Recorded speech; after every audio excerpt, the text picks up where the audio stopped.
Decidí estudiar administración de empresas cuando salí del colegio. Decidí dedicarme al mundo empresarial, a la dirección y al funcionamiento de las empresas. Me casé con un hombre maravilloso, con la ilusión de formar un hogar, de tener hijos. Después de año y medio nació Alejandro, mi primer hijo, un niño hermoso, un niño feliz, un niño lleno de vida, de ilusiones, muy maduro. Cuando Alejandro tenía 2 años nació Susana, mi segunda hija. Alejandro asumió el rol de hermanito mayor, pues ya con sus 3 añitos o 4 añitos apenas iba a la guardería con ella, se preocupaba por su lonchera. Era Alejandro un niño muy especial. Tenía una familia hermosa, unos fines de semana maravillosos. ¿Qué es esto? Cabeza, Esto, ojitos, esto, la nariz, esto, la boca, estas. esas. Me sentía un poquito inmune a las situaciones de dolor y de tragedia. Sí me solidarizaba cuando sentía que había algo especial que le pasaba a la gente, pero siempre lo veía lejos, como esto no me va a pasar a mí, y yo iba por el camino de la vida de una manera tranquila, relajada y quizás un poquito despreocupada. Resulta que un día Alejandro, mi esposo, estaba trabajando, él trabajaba fuera de la ciudad. Una vez antes de irse me dijo: encuentro a Alejandro enfermito, no me gusta como lo veo, porque no aproveches y lo llevas al médico. Cuando él se fue, pues me quedé con esa tarea, lo llevé a un médico amigo y le hicieron un examen de sangre y el diagnóstico fue: pues hay que hacerle un aspirado de médula porque esto parece una leucemia. Pues para mí fue una noticia dolorosa, pero siempre he sido muy optimista y dije yo: bueno, no me voy a preocupar hasta que no salga el aspirado de médula.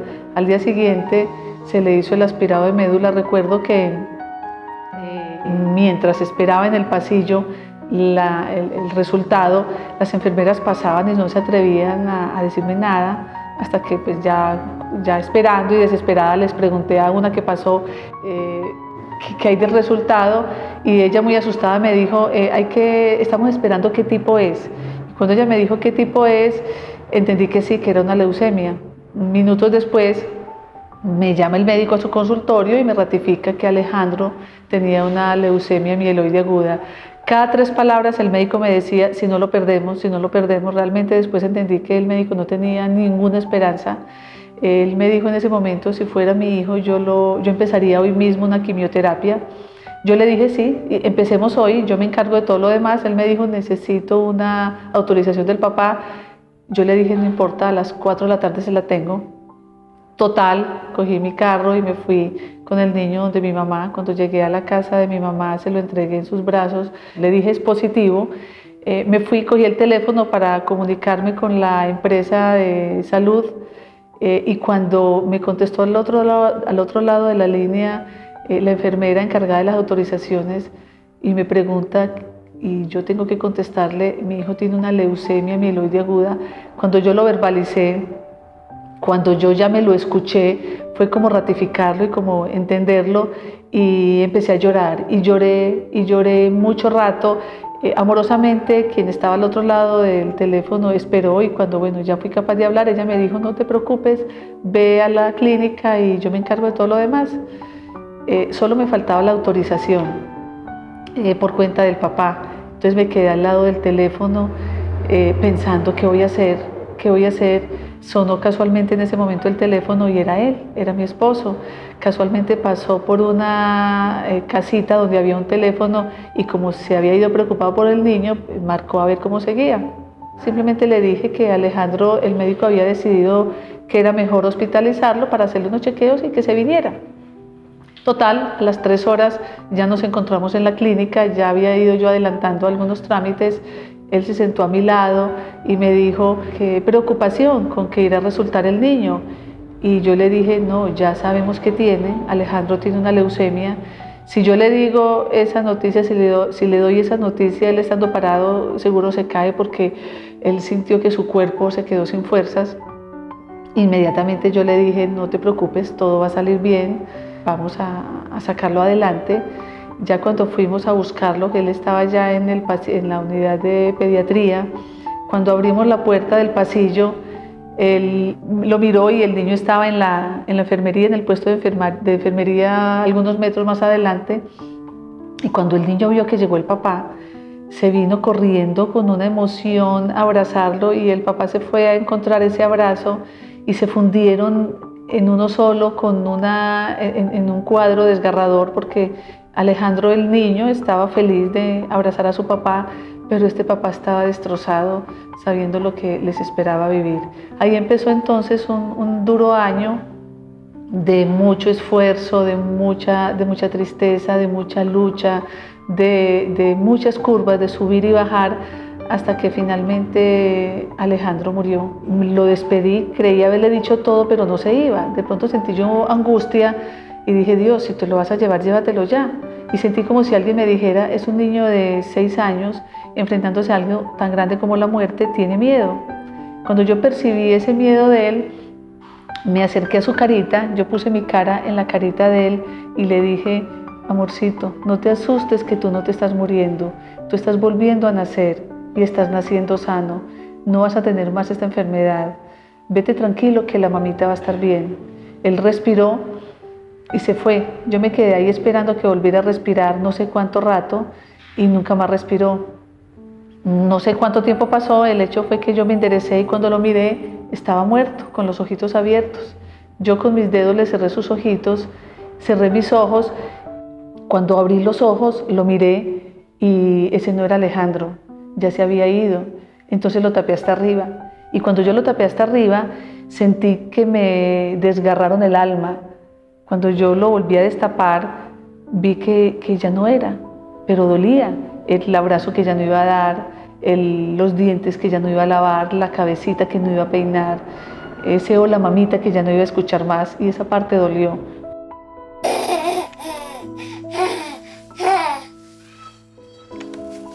Yo puedo definir ese momento igual como defino el momento en que Alejandro nació. Yo digo que pude estar en los dos grandes momentos de la vida de él. Estuve cuando él nació y estuve cuando él murió. Y yo defino esos dos grandes momentos con 4 palabras. Cuando Alejandro nació fue un momento grande, hermoso, sublime y feliz. Y cuando Alejandro murió fue un momento grande, hermoso, sublime y doloroso.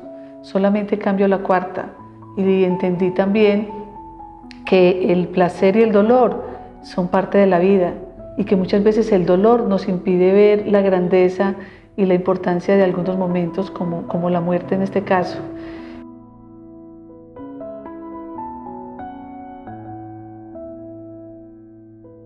Yo recuerdo que una vez me asomé al balcón de mi casa y vi todas las lucecitas de la ciudad, y yo decía: en cada lucecita hay una familia, y en cada familia tiene que haber una pérdida. ¿Cómo están haciendo las personas? ¿Cómo salen adelante? Entonces dije: yo voy a hacer una fundación en homenaje a Alejandro para ayudar a todas estas familias. Me uní con otra mamá que había perdido también su hijo de 13 años, y empezamos a trabajar, a buscar información. Y entonces encontramos una revista donde les hacían una nota a unos papás que estaban creando una fundación en Bogotá. Entonces nosotros nos comunicamos con ellos como para averiguar, y nos contaron que hacía 2 meses estaban apenas empezando la Fundación Lazos Bogotá, una fundación de ayuda a papás y mamás que habían perdido hijos. Yo les dije: casualmente estoy en lo mismo, y ellos me invitaron a que fuera yo la fundadora del capítulo Medellín y que trabajáramos en fortalecer la fundación a nivel nacional, y así fue. El testimonio empieza simplemente contándoles que yo he sido una mujer alegre, una mujer emprendedora y como muy tranquila con las cosas que me va presentando la vida. Sin embargo, nunca me preparé como para una pérdida tan grande y tan significativa como fue la muerte de mi hija. Antes de que Alejandra llegara, yo sencillamente tenía una relación de pareja muy bonita, donde nosotros nos dedicamos a fortalecer la relación de pareja. No queríamos tener familia inicialmente cuando nos casamos. Nos dedicamos a fortalecer la pareja, a hacer actividades de deporte extremo, a hacer actividades que nos fortaleciera a los dos desde lo profesional y lo espiritual. Sin embargo, después de que pasaron 2 años y medio, ya sí tomamos la decisión de ser papás. Cuando tomamos la decisión de ser padres, inmediatamente no se dio. Nos demoramos por lo menos unos 3 años buscando familia. Finalmente nos dieron una hija hermosa, llegó Alejandra a llenarnos de alegría el hogar, un espacio amoroso donde la estábamos esperando con todo el amor. Era la primera nieta por parte de mi familia. Entonces era una niña amada, deseada y anhelada. A sus 4 mesecitos, en uno de los chequeos normales, el pediatra detectó que la niña tenía un soplito en el corazón. Que le digan a una mamá que su hija tiene un soplo es como si se te acabara el mundo. Sin embargo, él no me alarmó ni nada de eso, sino que simplemente dijo, papá, mamá, vamos a hacer unos exámenes a ver cuál es el daño que tiene la niña, pero confiemos en que no sea nada grave. Empezamos a hacer el proceso normal de análisis con especialista y efectivamente el famoso soplito que el médico había diagnosticado no era un soplito, era una tetralogía de Fallot. Eso significa 3 daños severos en el corazón. Era una niña que no presentaba ningún cuadro de enfermedad, simplemente que estos exámenes ya más rigurosos nos dieron el diagnóstico y era muy riesgoso además porque era, como les digo, asintomática. Entonces desde ahí nadie contemplaba que la niña tuviera un daño tan severo. A los 4 meses que le detectan esto, nos dicen hay que operar inmediatamente porque la niña en cualquier momento se puede morir. Empezamos todo el proceso de salud para adelantar pues la famosa cirugía que había que hacer. Era una cirugía inicial, porque la cirugía correctiva había que hacerla cuando la niña estuviera más grandecita. Pues Alejandra fue intervenida a los 6 meses de edad. Esa fue su primera Navidad en la clínica y la niña salió exitosa de esa cirugía. Entonces ya sabíamos que el paso a seguir era esperar a que la niña cumpliera unos 3 años para hacerle la cirugía correctiva final. La niña empezó a crecer sana, empezó a crecer como un niño normal y corriente. Era una niña alegre, dichosa, era muy tierna. Esta niña vino a este plano terrenal a dar simplemente amor. Solo que entonces yo sabía que teníamos que hacer esa cirugía.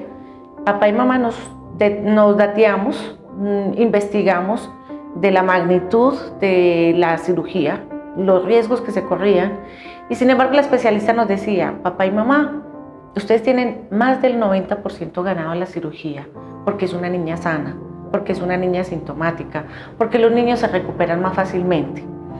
Sin embargo, por responsabilidad teníamos que tomar la decisión porque ella nos dijo, hoy la niña la vemos sana, hoy necesita una cirugía, mañana se puede complicar y va a necesitar un donante. Cuando nos dijo donante, inmediatamente nosotros dijimos, hay que operar por responsabilidad, por amor a ella y porque sencillamente lo que pretendíamos era que esta muñeca nos acompañara mucho tiempo y nos acompañara en buenas condiciones de salud. Pues efectivamente empezamos todo el proceso de la segunda cirugía. Alejandra fue intervenida faltándole 5 días para cumplir sus 4 añitos. Fue una cirugía que aparentemente fue perfecta. Los médicos y enfermeras, sobre todo los médicos y el anestesiólogo, todos estaban felices porque había sido una cirugía aparentemente exitosa. Y nos dijeron hay que esperar a que pase el postoperatorio. Pasado ese tiempo, supuestamente ya ellos nos iban diciendo y nos iban informando cómo era el estado de recuperación de Alejandra. El mismo día que la niña la operaron, ese mismo día la niña reaccionó positivamente. Invitó a los médicos y a las enfermeras a su cumpleaños. A todos les dijo, vayan a mi fiesta, a mi piñata, mi mamá me va a hacer una piñata, llévenme una bomba roja, amarilla, azul, a todos les pidió bombas para hacer su fiesta. Reaccionó positivamente, médicos, enfermeras, papá, mamá, abuelas, todos estábamos felices porque sentíamos que la niña ya estaba al otro lado, que estaba dichosa. Ese mismo día, por la noche, los médicos nos informan que la niña se estaba desangrando internamente, que había que volver a operar porque habían quedado unos punticos abiertos. Cuando nos dan esa noticia y nos cuentan que fue una falla humana, yo me derrumbé nuevamente, me preocupé y volvieron a intervenir a Alejandra. 2 cirugías de corazón abierto el mismo día, la niña no resistió. La niña al día siguiente ya no abrió los ojos, ya no hablaba, solamente hacía señas de que le dolía la cabeza. Empezaron los exámenes y uno de los exámenes detectó que había tenido daño cerebral. Cuando nos dan la noticia de que mi niña tenía daño cerebral, papá y mamá nos derrumbamos, mi esposo reaccionó violentamente, él no lo comprendía, él decía, trajimos una niña sana y ahora nos van a entregar un vegetal. Y empezamos a orar, no para aferrarnos a la vida de Alejandra, empezamos a orar era para que la niña se fuera, para que la niña partiera en paz. Y efectivamente al día siguiente Alejandra partió. Alejandra se fue y esta mamá y el papá y las abuelas, que no estábamos preparados para su partida, fue una experiencia supremamente dolorosa, supremamente difícil.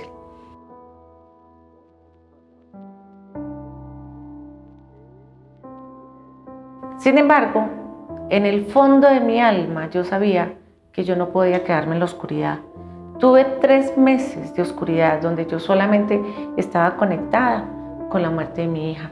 Yo estaba conectada con el deseo de yo también morir para encontrarme con ella y abrazarme con ella. Esos fueron mis 3 primeros meses. Sin embargo, yo entendía de verdad que esa prueba tan grande que estaba viviendo yo tenía que ser para algo muy grande y muy significativo. Y una de las respuestas que yo encontré cuando empecé a tocar puertas y empecé a buscar ayuda para salir adelante, cuando llegué a la fundación, encontré papás y mamás que al igual que yo habían perdido hijos y que ya se habían recuperado, que lo habían hecho en honor a sus hijos y a sus hijas. Entonces yo también dije, si estas personas fueron capaces, yo también lo voy a lograr.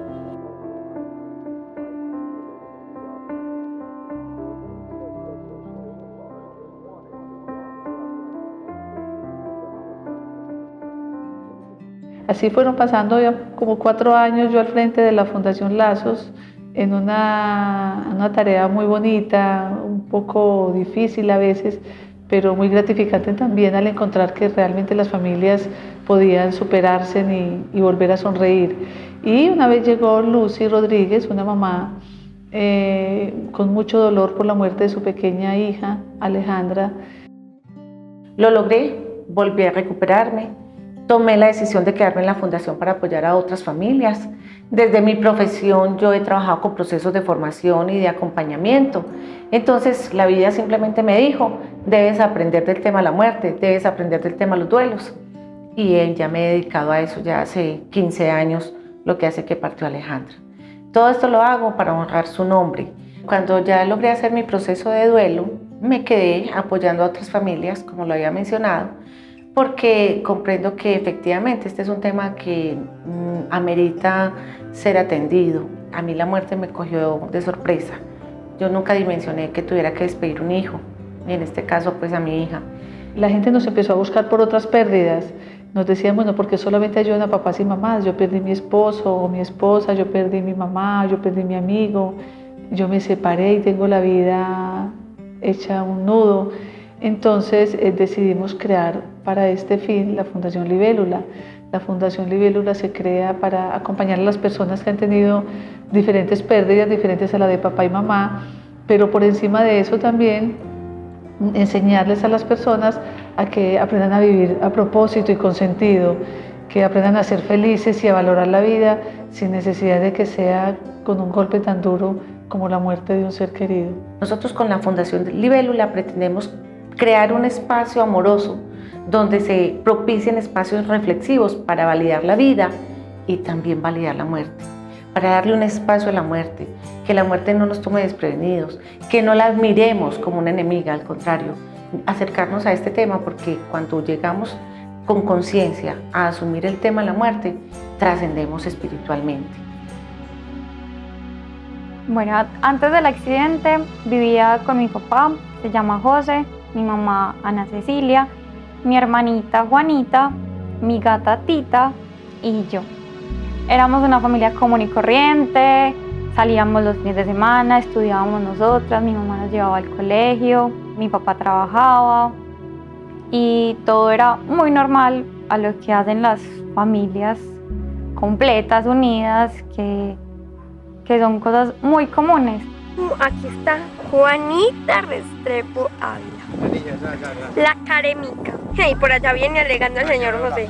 Muchas veces vemos en noticias o en familias cercanas, amigos, que un familiar se muere y uno lo ve súper drástico, pero hasta ahí uno nunca se imagina como que le va a pasar en la casa, ay no, de pronto mi mamá o mi hermana o mi papá se mueren mañana, y uno nunca se imagina que eso va a pasar dentro del núcleo familiar de uno, sino que le pasan los de la puerta de mi casa para afuera y qué pesar y de todo, pero hasta ahí pues uno nunca se imagina que eso lo va a tocar a uno como tan cerquita.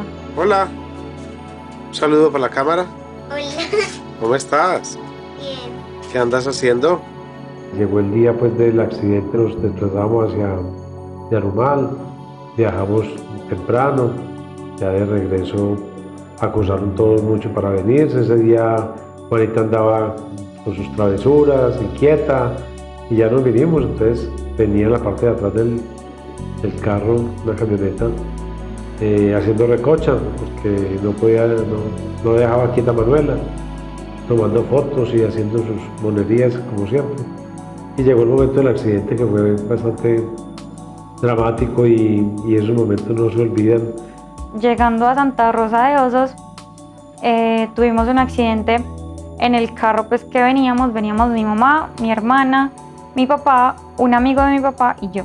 El accidente fue muy sencillo, pues en una curvita el carro tocó algo, la llanta de atrás, íbamos rápido, el carro giró, se deslizó y lastimosamente había un árbol muy grueso, chocó a mucha velocidad contra ese árbol. El carro como que se deformó pues la estructura del carro, salió la puerta de atrás y ellas salieron en ese momento contra el primer impacto, Juanita y Ana, y luego el carro volvió a la carretera y salió Manuela por el otro lado. Cuando el carro paró, pues yo me bajé inmediatamente, pues yo quedé muy sonso, y cuando me bajé yo vi que el amigo no respondía, que estaba como muy atontado. Entonces ya me bajé y logré, pues primero volteé a mirar hacia atrás antes de bajarme y no las vi, pues yo pensé que estaban ahí. Entonces fue un momento muy dramático, porque al no estar yo dije, ¿dónde van a estar? Y me bajé y lo primero que oí fue a Manuela llamándome, o llamándome a mí, no llamaba a la mamá. Ya me acerqué a ella y la vi en una posición muy cómoda, pues, y que no se podía mover. Entonces lo primero que sospeché era que tenía un golpe en la columna o algo, pues que no la podía mover. Pues yo recuerdo hasta que mi papá empezó como a gritar, como buscándonos, porque quedamos muy separadas del carro y él cuando se bajó no nos veía pues por ninguna parte. Entonces nos empezó a buscar. Primero me encontró a mí, que había quedado sobre la carretera pero al otro lado. Esa parte no la recuerdo, pero él me dice que yo solamente le preguntaba por ellas, que dónde estaban, que las buscara, que yo iba a estar bien, que yo no me iba a mover. Entonces lo único que hizo fue pues como dejarme ahí, me puso una chaqueta encima porque estaba lloviendo, y ya él se fue a buscarlas a ellas mientras llegaba ayuda o algo. Cuando estaba ahí llegó un bus, que hacía poco nos habíamos adelantado, ahí venían los médicos, bueno, todo eso fue muy rápido. Ya logré, me dijeron, no, pues el carro golpeó como para allá, debe estar para allá. Nos asomamos ahí al borde de una cañadita que había con un barranquito. Y sí, yo alcancé a ver por el cuerpo de Juanita abajo. Bajé, en ese momento ya estaba, pues para mí, como la vi y la situación que percibí, pues pensé que no, ya estaba muerta. Y alcancé a ver más abajo a Ana. Yo bajé como un médico, el médico trató de auxiliar pues a Juanita, pero inmediatamente me dijo, sí, no hay nada que hacer. Yo me quedé con ella ahí, y él bajó donde Ana, porque yo alcancé a ver a Ana que tenía como convulsiones, entonces el médico la fue a atender. Y yo me quedé con Juanita y no sé, se me vino a la cabeza una cantidad de cosas.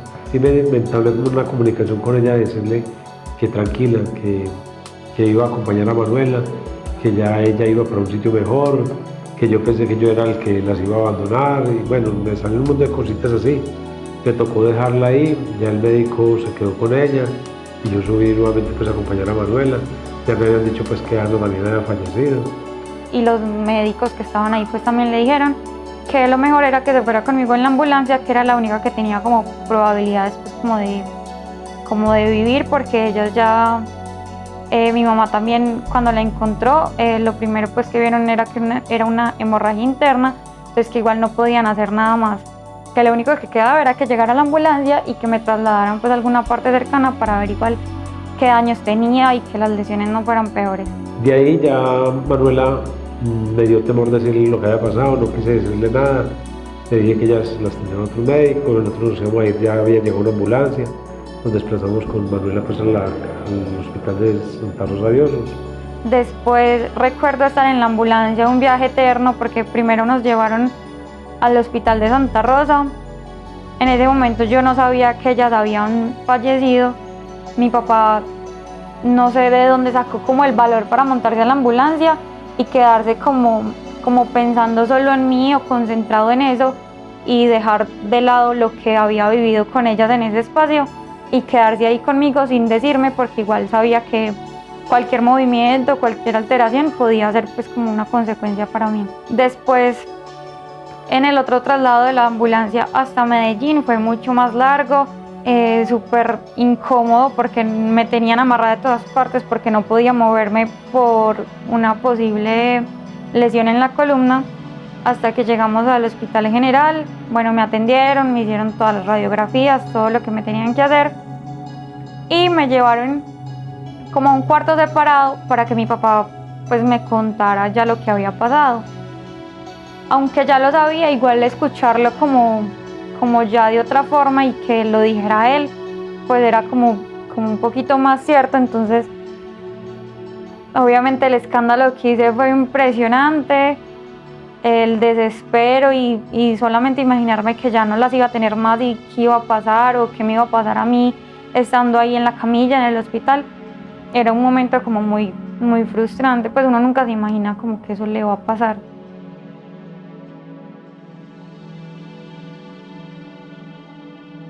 Mi familia siempre hemos sido muy unidos, con mis dos hermanos pues yo digo una bendición ser de la mitad porque tengo un hermano mayor al que puedo acudir y tengo un hermano menor que acude a mí, entonces es una bendición, una cosa muy bonita.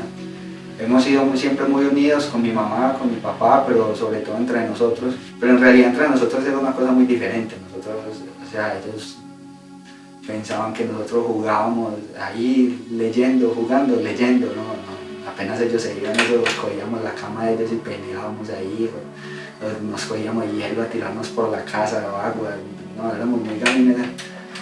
Entonces tuvimos como esas dos facetas, sí, personas serias, personas muy correctas y también muy loquitas de chiquitos, entonces fue la verdad muy bacán mi infancia.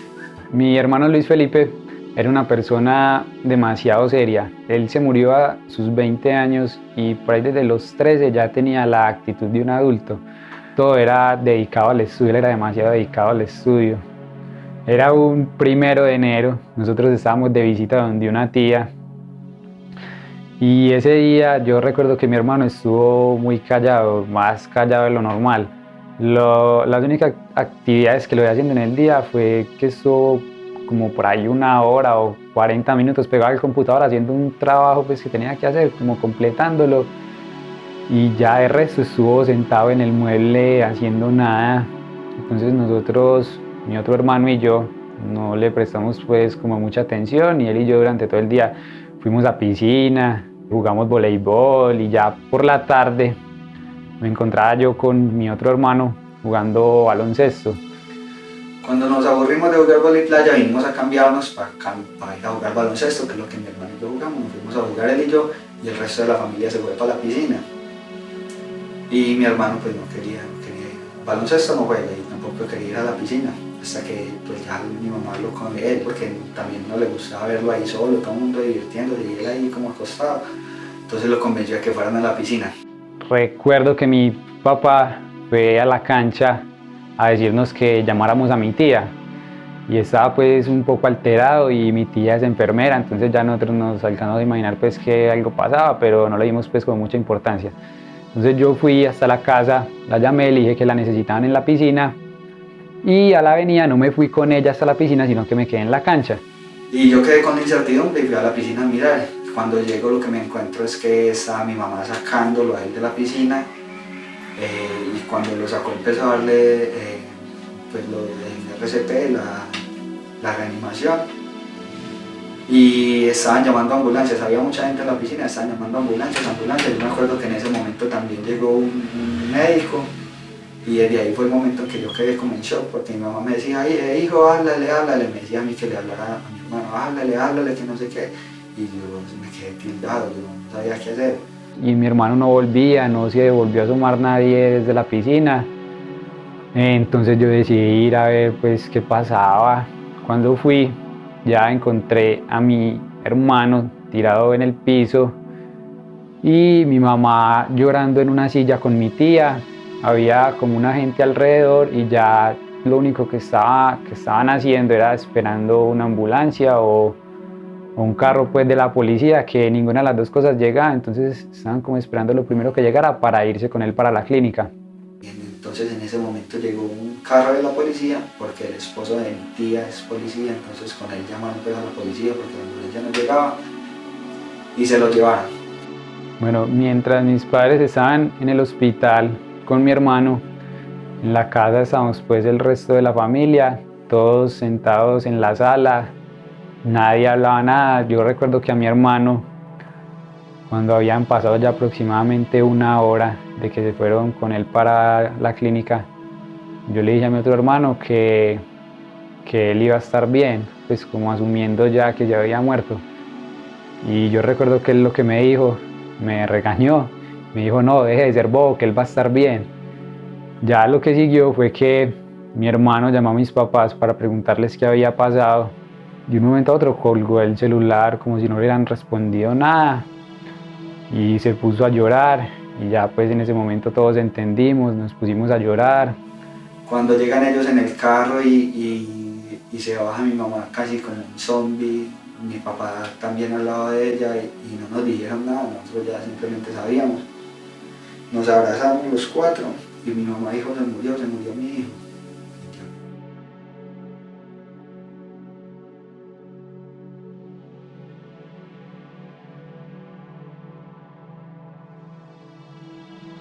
Me convertí en una persona más consciente, más dispuesta, más positiva, más objetiva, más generosa.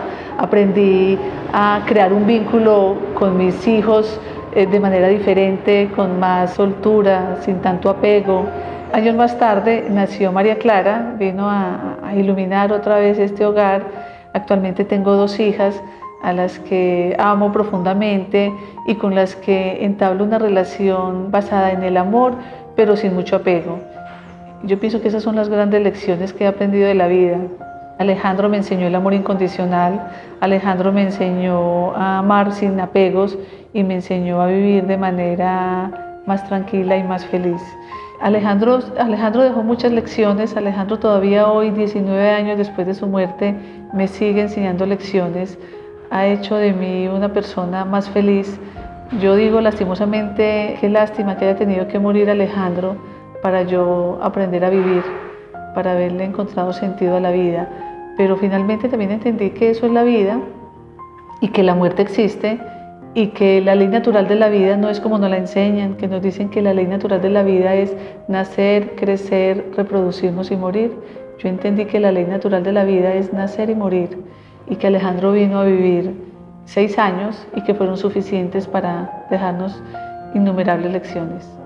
Al año exactamente, en el aniversario, encontré la noticia de que yo estaba esperando otro bebé. Llegó a nuestra familia Isabela. Ya hoy Isabela tiene 13 años. Es una niña alegre también, es una niña tranquila. Comprende desde su nacimiento, sabe el tema de la muerte porque comprende que en el cielo hay una hermanita esperándola. Entonces desde ahí con Libélula nosotras simplemente pretendemos es generar ese espacio de formación, de tomar conciencia, de que trascendamos con las cosas por más insignificativas que sean cuando se refieren a pérdidas. Cada pérdida trae una ganancia y cada pérdida hay que hacerle un proceso de duelo. Eso es lo que nosotras pretendemos hacer con Libélula, acompañar todo tipo de pérdidas, pero generar en primera instancia un proceso reflexivo donde valoremos la vida, pero privilegiemos también la muerte.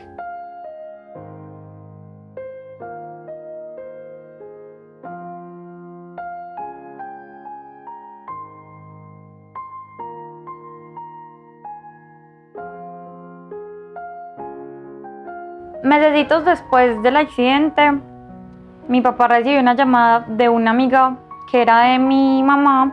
Mi papá pues recibió la llamada y Lucy le dijo que fuera a la fundación, que recordara que ella también había perdido una hija, incluso yo también pues muy chiquita la conocí. Mi papá aceptó pues obviamente, fue a la fundación y cuando volvió me contó pues como muy entusiasmado lo que había vivido, pues que le pareció muy bueno porque era gente que había vivido lo mismo, entonces era muy cómodo poder hablar con gente que sabía lo que estaba sintiendo y que sabía por lo que habías pasado. La energía que se generó cuando llegamos entre Manuela y yo a la fundación fue muy especial. Nos sentimos ante un grupo humano que veíamos que día a día crecíamos con ellos, aportábamos y aún hasta el día de hoy seguimos compartiendo todas esas experiencias, todo eso que nos dio las herramientas que nos dio el pasado, lo que nos da el presente y con toda seguridad para el futuro estaremos buscando cómo fortalecer las personas que llegan a estos eventos tan dramáticos como es la pérdida de un hijo o de un ser querido, pues que a veces uno no tiene las herramientas con que trabajar porque la muerte sigue siendo un tabú en este medio. Obviamente es un apoyo, yo creo que ha sido el mejor apoyo que he tenido porque ningún psicólogo, pues yo no toleraba hablar con los psicólogos porque ellos no saben qué has vivido, si tienen a su familia completa, por más libros que lean, por más documentales o cosas que vean y hagan y se informen, ellos no saben qué se siente, entonces nunca van a lograr entenderte y saber cómo exactamente qué decirte. Igual eso no se trata como de ciertos pasos a seguir y que todo el mundo lo tenga que hacer igual. Cada uno vive su duelo diferente, se demora el tiempo que sea necesario y vive cosas muy diferentes. Y se recibe gente que viene con una mala experiencia de un duelo, pues de una muerte, pero se le enseña que la vida es esa, que la vida es golpes y ese golpe hay que saberlo afrontar, superar y la vida sigue. En la fundación uno también queda pues como con muchos contactos, con muchos amigos, porque eso se vuelve una sola familia. Uno saber que cuenta con personas que han vivido lo mismo, que siempre van a estar pendientes de qué te pasa, de que si una fecha como el Día de la Madre o el Día del Padre o un cumpleaños o una Navidad, no va a ser lo mismo que hables con una persona de esas a que hables con tu familia o con amigos. Nunca va a ser lo mismo como tratar esos temas. Entonces lo que hacemos en la fundación ya es intentar ayudar a las nuevas familias y a las nuevas personas que llegan para que entiendan que es un proceso normal y que tenemos que hacer esa despedida lo más bonita que se pueda y recordarlo siempre como con ese amor y con todos los sentimientos que tuvimos hacia ellos en vida. Yo creo que espacios como los que ofrece la fundación son demasiado útiles porque, bueno, una pérdida de un ser querido no te la enseñan a afrontar en ninguna parte, en el colegio, en ninguna parte te enseñan a afrontar eso. Entonces el día que te pasa, quedas destruido prácticamente. Entonces espacios como la fundación son eso que uno necesita en ese momento. Que hay personas que por la situación que les acaba de acontecer no caen en sí mismas, no reflexionan y al asistir a la fundación se les orienta en todo ese proceso para desenredar todos los sentimientos que tienen encontrados. Entonces en esos espacios no se reserva nada, o sea, fuera de la ayuda profesional que tenemos, nos tenemos a todos nosotros y realmente es una retroalimentación bastante importante poder compartir con personas que han sufrido lo mismo, que me escuchen y que yo los pueda escuchar. Es realmente muy importante lo que brinda la fundación.